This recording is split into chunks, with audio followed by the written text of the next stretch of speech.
Aloha. This is my 12th podcast. This is Samana with Unconventional Insights. Today, I'm going to talk about finding balance. We're almost to Libra time, but we all need to find balance. This is the way to health. So, we have different aspects of our life to maintain that equilibrium and that balance. And being in the healing arts for so many years with estheticians and massage therapists, it's, as you know, it's about the skin and how to find balance in the cells so that they're healthy and lush and rejuvenated. And it's finding a balance of water versus the lipids or the healthy fats so that they're nice and plump and juicy. That balance, when we're talking about the pH of the skin, that pH is 4.5 to 5.5. So when we're looking at the body, again, finding a balance of pH, which is potential of hydrogen. So that's actually looking at the acidity versus alkalinity of the body.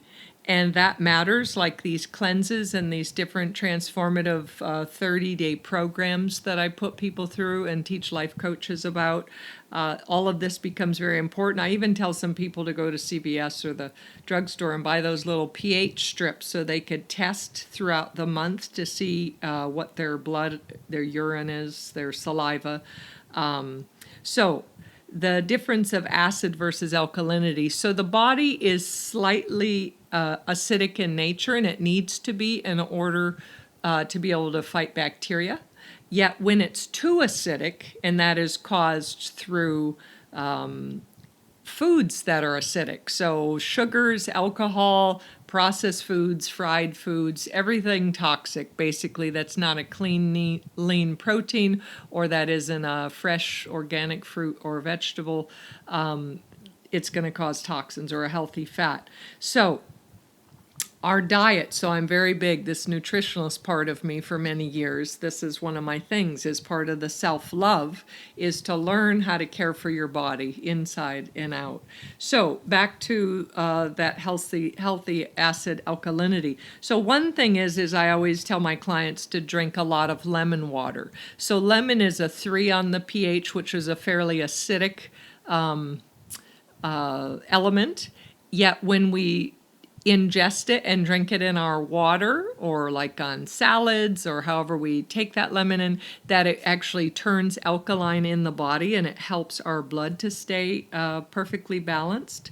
So our blood is somewhere between 7 to like 7.45 on the pH for blood, if that matters, which is healthy. And then for urine, if you're doing your pH strips, that will range quite a bit. So 4.5, which is more on the acidic side, to an 8, which is more on the alkaline side. So that very much matters. Now, a lot of people that are into these keto diets, and the way I eat is very much keto, yet not as harsh, because I have found that women in particular, or certain people after a certain age, like over the age of 40, that keto isn't so good for them to do it traditionally for too long, because it starts to affect their hormone production and how their body balances. So, for instance, so they talk about acidosis, which is when the body's fluids are too acidic. So when that happens, the kidneys and lungs can't keep the pH in balance. So the whole thing about keto is to keep yourself in this certain level of pH, and I think for too long of a time it can be negative to the body. So again, depending on your age, depending on what's happening in your life, and are you under more stressors than normal? Like, are you challenged, in a relationship or looking for a new place to live or a new job, or is something happening that's causing more stressors than just everyday life of paying bills and living? If so, then I would watch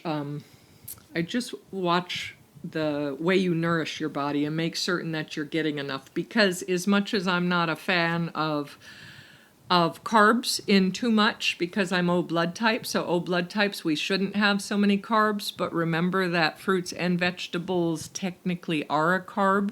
but just like keep it a certain way. Like you don't want the starchy carbs, you don't want the white potatoes and the carrots and things like that, because that's not as good for you. It's high sugar and it will break down to sugar, and sugar is acid.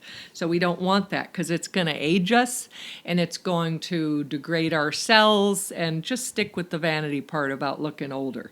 And it also tears down the muscle mass. So we need protein, we need healthy things, we need vitality, we need to have our beta carotene and our antioxidants fighting all of those free radicals and keeping us healthy. The other big thing that I inspire people to eat well and keep their body balanced is when they hear that cancer cannot survive in an alkaline environment. Therefore, if we eat healthy, again, lots of organic vegetables, some fruits that aren't too sweet, and lean proteins, our body will stay alkaline. Now, there are other things we need to do to stay alkaline, because I've met clients that eat very healthy, yet they're constantly with negative thought processes. They're constantly raging. They have emotional imbalances that they overreact at times. All of those factors. Or they live in a home environment where there's lots of people, or it's lots of noise or chaos, or just they don't have any like rejuvenation place or their little cave to recharge. So all of those things cause an acid response to the body. So we want to keep that balance at all times. Now I want to move on to the mind. So the mind, this week in my workshop, so I actually teach a certification for people in the healing arts like massage therapists, nurses, estheticians, life coaches, personal trainers, psychotherapists. It applies to everybody. And I put them through this 30-day cleanse, the specific cleanse that I've designed. And then we go through while their body is going through changes, so they don't have the food as the drug, so other things come up. We also get into mental detox, emotional detox, and then we do an integration about how to live well when you're done with this 30 days, how you keep these self-care tools on a regular basis. What are you committing to that you will consistently do?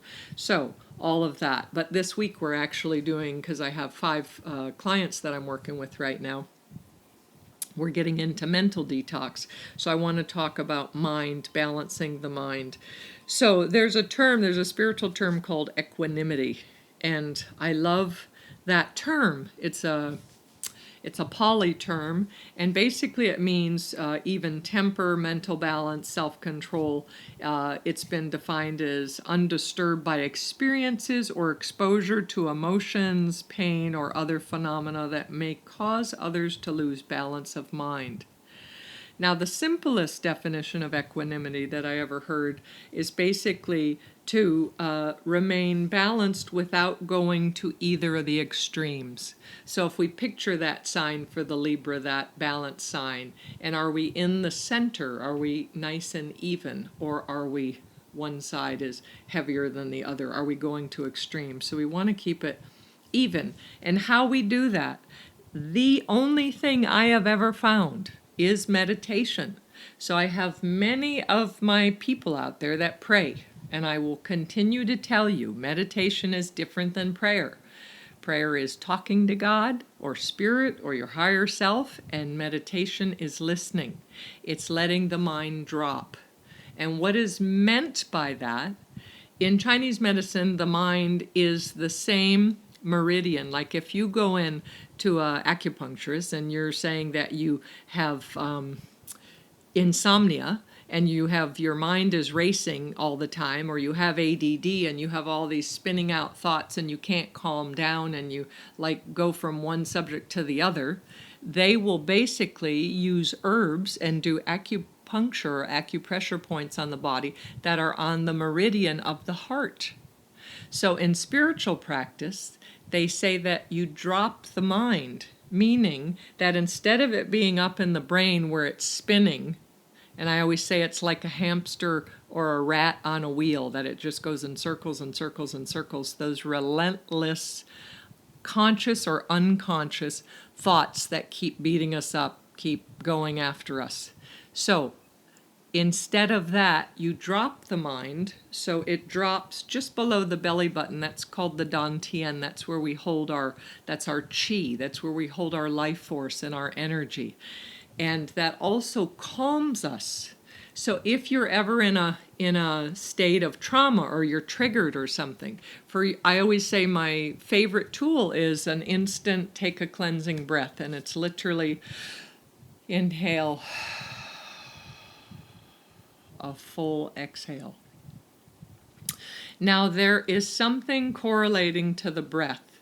So they say to watch the breath. So meditation, an anchor to hold the mind where it has something to watch instead of doing what it does and spinning out. If I were to focus on my breathing and notice instantly when I meditate, I'm noticing, is my inhale the same length as my exhale? Or is one or the other longer or shorter? And again, I'm not going to control it. I'm not going to force it. I'm just going to watch that. Because oftentimes when we're in a reactive state or a triggered state, we have shallow breath either way. But oftentimes the inhale is shallow and the exhale is shallow, but the inhale is longer. So if you want to work, let's say you have insomnia issues or you're in a triggered moment and you need to calm down, for you to focus on your breath, and you can inhale and notice the count of the inhale and extend the exhale longer and pause. So there is a 5-7-3 ratio. So I'm going to inhale at the count of 5. I'm going to exhale at the count of 3. I'm going to pause, slight holding of the breath for 3 minutes. And I'm going to do that pacing several times.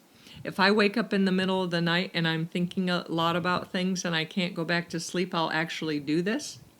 Or if I'm in an uncomfortable place and I'm noticing that my breathing is shallow, I start focusing on that, because that actually reboots the parasympathetic nervous system. So it will calm you and soothe you. And it starts to create the mind to be calmer. So now looking at meditation, so meditation is to put yourself in a witness state so that everything isn't personal, everything isn't reactive, that I am just sitting here in my body, feeling my breath, noticing my heartbeat, hearing the sounds around me, feeling how I'm seated on the chair, on the floor, on the bed, noticing the wind. If I'm outside or the slight breeze, I hear the sound of the wind chimes in the horizon. And I'm just aware of everything. So this is what's called cultivating an alpha state. So we have different states that the brain goes into. And an alpha state is the one we strive to be in, because it's the witness state. We're in a non-reactive mode when we are in the alpha state. And it helps us to see when someone is in front of us talking with us. Say we're in a challenging dynamic with someone. And so what happens is our stomach tends to be tight and we're contracted, and there's so much that we want to say and we have no space to hear them because we're triggered, because we're in our own, it's all personal and no one's listening to me. Those are our thought process. But when we do let me take a break before we have this meeting, before we have this encounter, and I go into the bathroom, I go outside, I go somewhere, and even for 5 minutes that I sit there and I just allow that cleansing breath first, that inhale, that exhale, letting go. It is said that the inhale is me saying I take in life, and the exhale is saying I let go of life. So throughout the day, I want your homework to be to notice when you just drop in while you're driving or while you're just watching TV or online. Just notice your breath and notice, do you tend to emphasize more the inhale or the exhale? And I have found clients that don't inhale deep enough, like fully enough, that they're afraid to move forward. There's a lot of fear going on. They don't want to move forward. They're saying, I can't take in life. It's too much. I'm overwhelmed. And those that don't focus on the exhale, they're holding on to everything. They're like a toxic sponge, taking on everybody's stress around them and their own, and they won't let go. Again, moving forward, they won't allow newness. So inhale that breath proudly and intentionally. I am taking on life, and exhale. Whatever isn't in front of me, whatever this moment is all that matters to me. I have no power. If it's not in front of me, we have no power to control it, to alter it, to affect it. If it's something we're thinking about, or it's a fear that we're creating that may happen, that's all a waste of time. So meditation on a regular basis, and I tell my clients, set the clock on your phone. I do 21 minutes 2 to 3 times a day. I always do it in the morning before I start my day. If I have time in the afternoon, I'll do it and just drop in, and I always do it at sunset or before bed because I don't want to go to bed filled with stuff. I want to empty the day out, and I just want to be clear, and I want to be present and feel.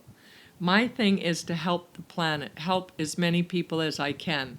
And if I don't care for myself, I won't be able to listen to others. I won't be able to be present and feel them and understand what they need. I'll be all focused on me and my needs. But I meet my needs. And a big part of meeting my personal needs is I need quiet time, I need meditation, I need clarity so I have time to reflect and integrate the new information that comes at us all day long. I continue to grow and process and move forward and be agile and flexible. And good habits to get into is to set intentions, like to wake up in the morning, you pee, you brush your teeth, and your intention. What is your intention for today? It may be, I'm going to be as present as I can be today. It may be, I just want to feel as much appreciation as I can today. Or it might be, I just want to be happy today. I want to just experience me and not take on anyone's shit. I just want to have a great day. So setting intentions daily works. Journaling your intentions works.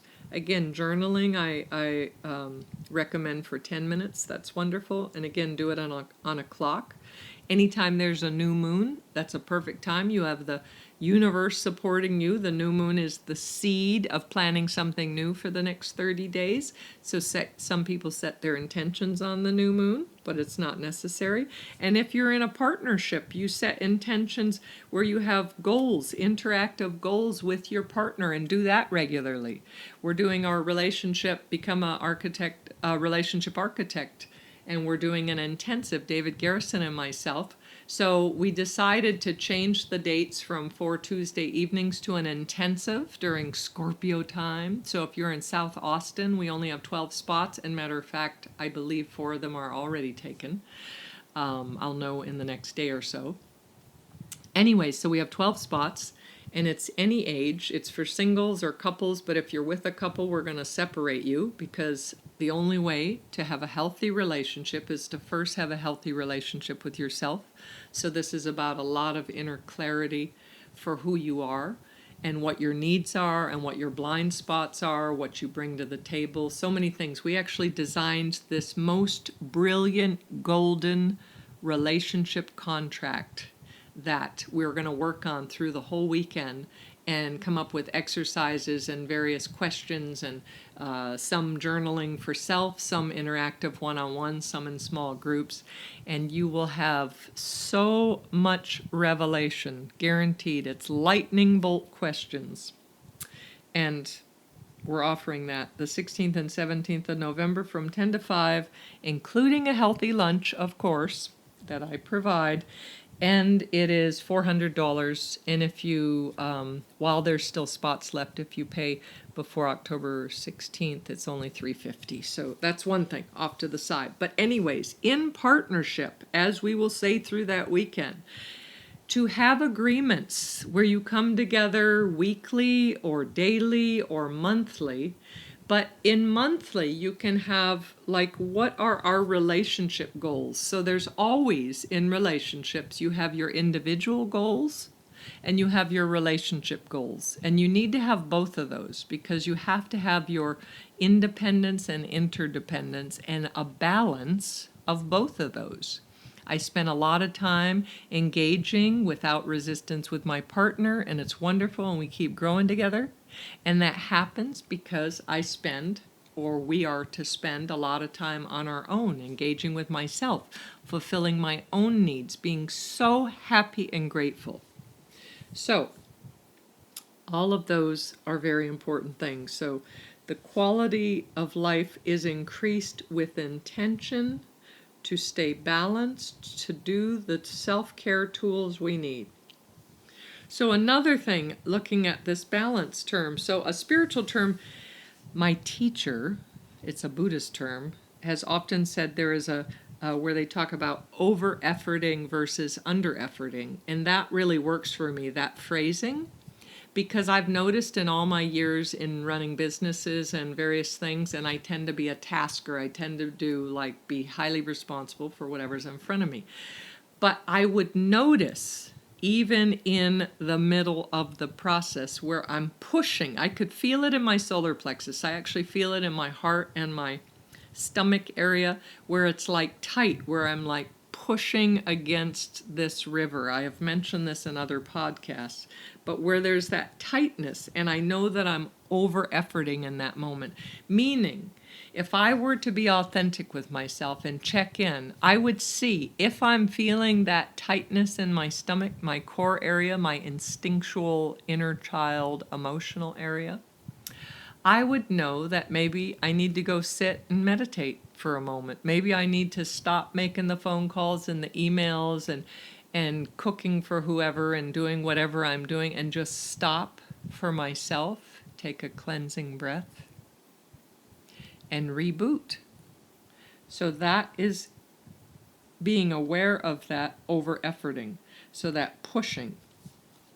Now, it's important to notice what that feels like in the body and to be kind to yourself that as soon as you notice that, you take that cleansing breath or you do a timeout, or in the middle of a relationship, in the middle of a conversation, whatever you're in the middle of, if you can say, I'm going to do a timeout for 2 minutes and just go and do a breath and just sit there and just check in with yourself. What do I need? Why am I pushing uphill? So the other polarity of that over-efforting is under-efforting. And with under-efforting, you're not seeing any results in your life. Everything's staying the same. You're not committing to anything. Some people are so afraid to commit to anything because they feel it will be the wrong thing anyways, or they're afraid of failure, that why do any of it? And they stay underachievers their whole life. And they're not happy, and their confidence, they have no sense of self-confidence, therefore they have no ability to create any healthy relationships in their life, be it roommates or partners or family or any of that, because they'll always feel that inner critic coming from someone else, and it's their own inner critic that's rampant. So that underachieving doesn't find us well either. So there was a story in one of my meditation retreats. I love this story, and I often have given this with counseling clients. There was a famous Rinpoche who, I don't remember his name, but he is an administrator responsible for a very large monastery of, I think it's like 300 monks. So here is this man, this Rinpoche, and he is, so administration, so all of the tasking, all of the legalities, all of the paperwork, all the office work. So he does that all day long, as well as interacts one-on-one with all of these monks as they're challenged or need direction or guidance. And he's considered quite a strong and proficient practitioner. So someone asked him once, they were interviewing him, and they said, how can you be so in this world so active and responsible and doing all these things and be such a great practitioner. Like this man was known to be kind and non-reactive and totally available in the moment to listen to you. And he said that he has learned to always keep a third attention inside and 2/3 outside. So if I've repeated myself before, this is worthy of saying again. So that means when I'm teaching a class, or if I'm working counseling with a client, or I'm talking to my partner or my friend or my father, as I'm speaking, as I'm eating lunch, as whatever I'm doing, I'm aware of noticing my breath low, dropped below the belly button in the dantian, noticing my breath, a third attention there. So I'm aware of myself, my body, the sensations, how I'm sitting, how I'm breathing, how I'm hearing sounds, what I'm taking in, a third of that attention all the time as I am engaging and talking and tasking and doing the dishes or cleaning. Instead of all of the attention outside of myself, there's 2/3 attention of present and 1/3 inside. And you may think that that doesn't make someone very present. I'll tell you, there's very few people I've ever met that are 2/3 present with you. So that is pretty high. So remember that little term. And now I want to talk a moment about emotional balance. So bringing up the inner child is our emotional body and the balance of being true to oneself. So this is how I look at, if we were to draw a straight line and find a middle point about emotional balance. So let's look at this in terms of relationship. So in relationship, it is continually the underlying question or dynamic when engaging with another person on any level, friendship, partnership, family, student, client, however it is, that your question is how do I get my own needs met while acknowledging another's needs? So that is always what's happening under any confrontation, under any conflict where there can't be a meeting of minds or hearts, is to check in with yourself with that ruthless self-honesty again, and to ask, how much am I fiercely defending my needs and not acknowledging someone else's needs, the other person's needs? That's very common. And then the other way to look at it, which was when I was younger, this was my thing, is I was never an element. I was constantly aware of the other person's needs and feelings and addressing them and matching them and fulfilling them and meeting them, going so to their side that no one was caring for Samana, that who was caring for this person, who was finding the balance of my needs matter too. So it's that wonderful game, and it's not always 50-50. It's actually the question of, how do I organically meet this person where both of us feel that our needs are met, where both of us show up, where both of us participate and have a relationship that we commit to. So learning that balance is very, very important. And so if you're challenged by something, really reflect on that underlying question, your own needs met versus another's needs, and try to see which way you're going to extreme. And ask yourself, what are you willing to do to come back, regardless if it's championing your own needs more or if it's asking how you can help someone else. When I've been in a conflict, I would sit and meditate, and I'd ask Spirit, God, my higher self, I would say, when I really couldn't get through to them, when I was really charged, when it was really hard for me. And I knew what was hard for me, that tight in my stomach, was That was my ego. That was my reactive state. That was my self-preservation. But nothing was about relating or finding resolution in that moment because I wasn't able to. So when I could get to the humbleness of asking, show me their view. And when I said that, it would be authentic with a spaciousness, with an opening. Show me their view. Every single time that my spirit and my heart authentically brings me to that question, I see their view and it makes sense to me and there's understanding. And then I come to them and see their side and I share that. And as soon as they feel they're being heard, because my words are reflecting their view, then there's a meeting of minds, of hearts, and a relationship can begin. Again, wherever it is on that scale, it's not always 50-50, but it can't be like 90 and 10. That's way off balance. So remembering that. Now, what else are we going to talk about?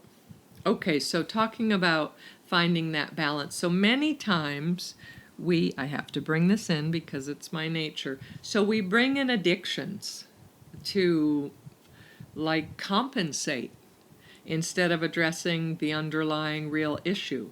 So we overdrink, we oversmoke, we overeat, we oversleep, or we run ourselves ragged and don't get enough quality sleep. We overwork, we're on our phone or social media too much. So all of these are extremes. And every time we do these things, what we're doing is we're numbing the pain of whatever is up, whatever is in front of us, and it's stopping us in that moment. We're like, I need a break. I need a drink. I just don't want to deal with this right now. But the problem is, if you do that consistently, I'm going to stay stoned, I'm going to stay drunk, I'm going to stay sleeping my life away, I'm going to stay with the phone or the computer in my face, I'm going to do something to not feel, then you will actually stay at that emotional level. So I've worked with many clients with addictions, and people that started smoking when they were 8 years old, smoking pot, and they're now in their 50s, they have the emotional maturity of an 8-year-old. So are they great with kids? They are. Are they playful and spontaneous? They are. But can they have a mature emotional relationship? They cannot, because they never allowed the whole point of challenges in our life is for us to experience what's in front of us to the best of our ability in the moment, and to see when we can what we gain. What is the wisdom? What is the point? I believe all adversity and pain offers that seed, that little golden diamond inside of a teaching. So all pain offers a teaching. I have seen this from my own path over and over and over again. And the stronger I am with self-care tools, the more ability I have to see the phenomena as it unwinds and exposes itself to me. These truths that I never saw it that way before. So this is bringing in the thing where I've had many clients where I'm counseling them and they're frustrated because they've tried to give up drinking and they've relapsed again, or I tried to not be in that relationship but I called them back and I know it's not good for me, and they keep doing these things. And this is what I say: bring kindness to yourself. Know you're doing the best you can in the moment, and look at life not as you failed and had a backslide, but that you're looking at it from another view. So all of life is a review. And I believe that we need to see it from every angle. If we're retrieving the pattern, if we're in the same behavior, instead of beating ourselves up that we're doing this, why not look at it as, what can I see that I didn't see before? this has come back to me for a reason. What is the view that I didn't see before? And you'll see the different intricate angles of it. And when you see all that you need to see, it will be crystallized. It will be right in front of you. You will feel that energy in your body. You will feel that spaciousness in your heart. You'll learn the lesson from it. And I guarantee you won't repeat it. You won't need to drink anymore. You won't need to be in that relationship because you understand it and know it's not for you and know it's not for them. And it helps. So notice when we are blocking our own ability to grow and learn with a mechanism by overdoing it, stuffing ourselves with things, versus, okay, I need a break. I'm not going to deal with this today, but when I wake up tomorrow, I'm going to set my intention that I'm going to address this and do the best I can with this, and I'm going to learn from it. So there you go. So now I wanted to talk about, so smoking in particular. I had this question with a client, this issue with a client, and again, I've brought this up. Anyone who's had heard my teachings when I talk about smoking addictions, because my mother smoked for years, so I know this very well, and I studied it. I mean, there was a time in my 20s I used to smoke cigarettes like in a meditative way to understand why people were addicted to smoking, because I just didn't understand it. Anyways, so in Chinese medicine, they say people that have smoking addictions, that it's actually masking sadness and grief in their body. So the smoke, so if they were using it medicinally, the smoke would be to dry the tears. So people that smoke don't do that. This is the excuse I've heard from people that smoke. Well, I smoke because like I could take a break at work, or I could walk away from the family and go outside and just think for a little bit. Like they say it's an excuse to have time alone. And I hear that, and that's valuable to see, but how about having courage to step up your game instead of putting all these free radicals and toxins in your body, making it more acidic, making you look older and increasing your chance of propensity towards disease and cancer? What about you saying at work, I'm going to go take a break, I'm going to go sit and meditate outside, I'm going to go do a timeout? Tell your husband, your kids, I'm just going for a break. I'm just going to do a 10-minute break. And you don't have to be doing something toxic. How about having the courage to do that? The more we experience in life, the more we allow these adversities and we meet them, that perfect balance of meeting it gently and openly. It's helping us create coping skills. It's helping us build our self-confidence. It's helping us gain incredible insights. And when we speak, people trust us. There's an instant trust. We gain an authority in our voice, and people want to hear more from us. They're like, this person knows something. So my whole path, I've had some formal education, but all of my education, I say the universe and God gave me my degrees because I've been doing this so long. First off, I've done my own walk and path. I've done my own healing through meditations, through practices, through diets, through everything that I share for self-care tools. I know it. I know how to maintain balance. I know when I'm dipping down or going to an extreme of one side, how to bring it back to balance. And I very rarely lose it. I very rarely have lost it in several years where I just can't do that. It happens because we're human.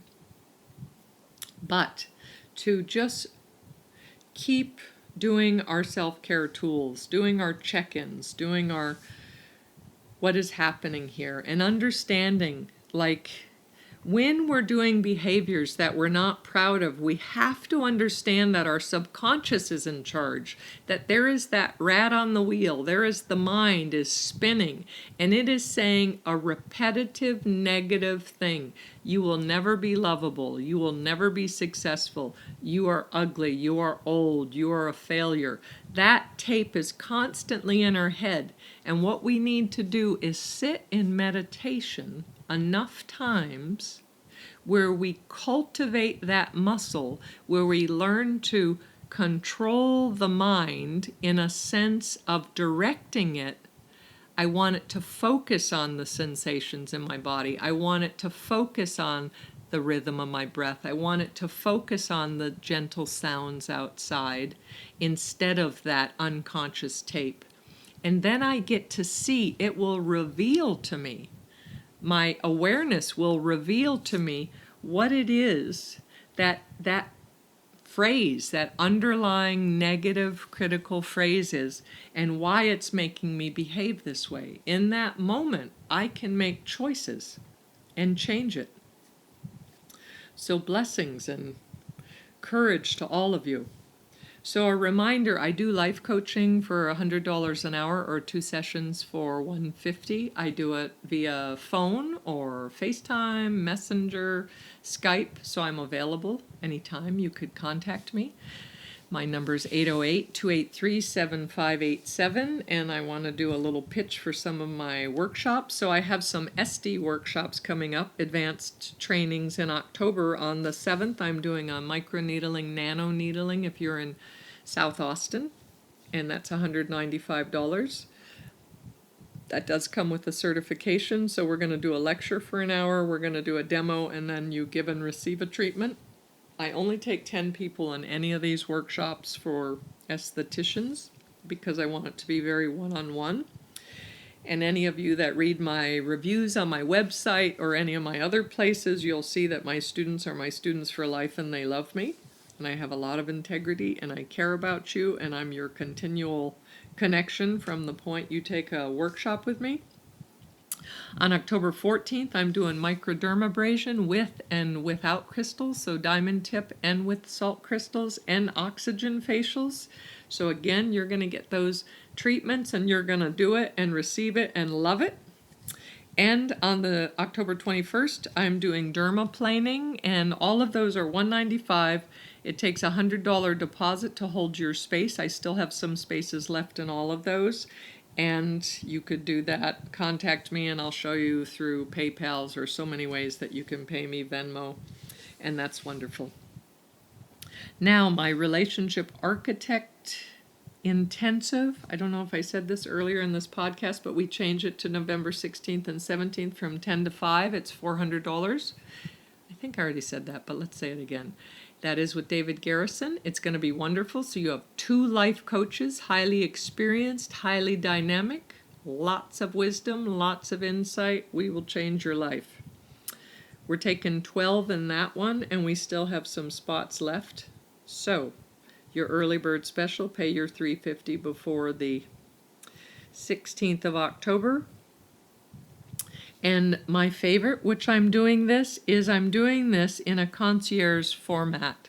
So I'm doing one-on-one, either in-house or we can do this. Most of my clients are not in Austin. So for now, I am doing, it's called a certification for healthcare professionals. Like I said, personal trainers, estheticians, massage therapists, psychotherapists, nurses, all of those, anyone in that field. And it's called an advanced total client renovation certification for life coaches or the healing care professionals. And I am only charging $500 for that. That is a 30-day program. We're going to check in once a week, the same time every week for 2 hours via phone or hopefully FaceTime. I'd like to do it virtual where you see me because there's going to be lecturing and various things. And you're being held accountable. I'm your accountability person where for your nutrition, for your diet, you are going to do my cleanse because everything I'm teaching you for physical, mental, and emotional detox, this is how you're going to coach your clients. This is how you're going to change their life. You could take them to the gym and show them a routine, but you start coaching them one-on-one how to really up their game on every level, and they are going to nobody but you. So, as of January, that goes up to $1,000 for that same certificate. I'm doing a half off right now because it's introductory, and I could only take 10 clients in a 30 calendar day. So right now I already have 4 clients, so I have room for 6 more, and I'll have some more room in the middle of November. If that interests you, contact me. My website is spaluna, spaluna.com. My email is samana, samana, at spaluna.com. And I look forward to, please, please, please share these podcasts with your friends. I want to change the world one person at a time, and you could help me do that. Aloha. Have a lovely day.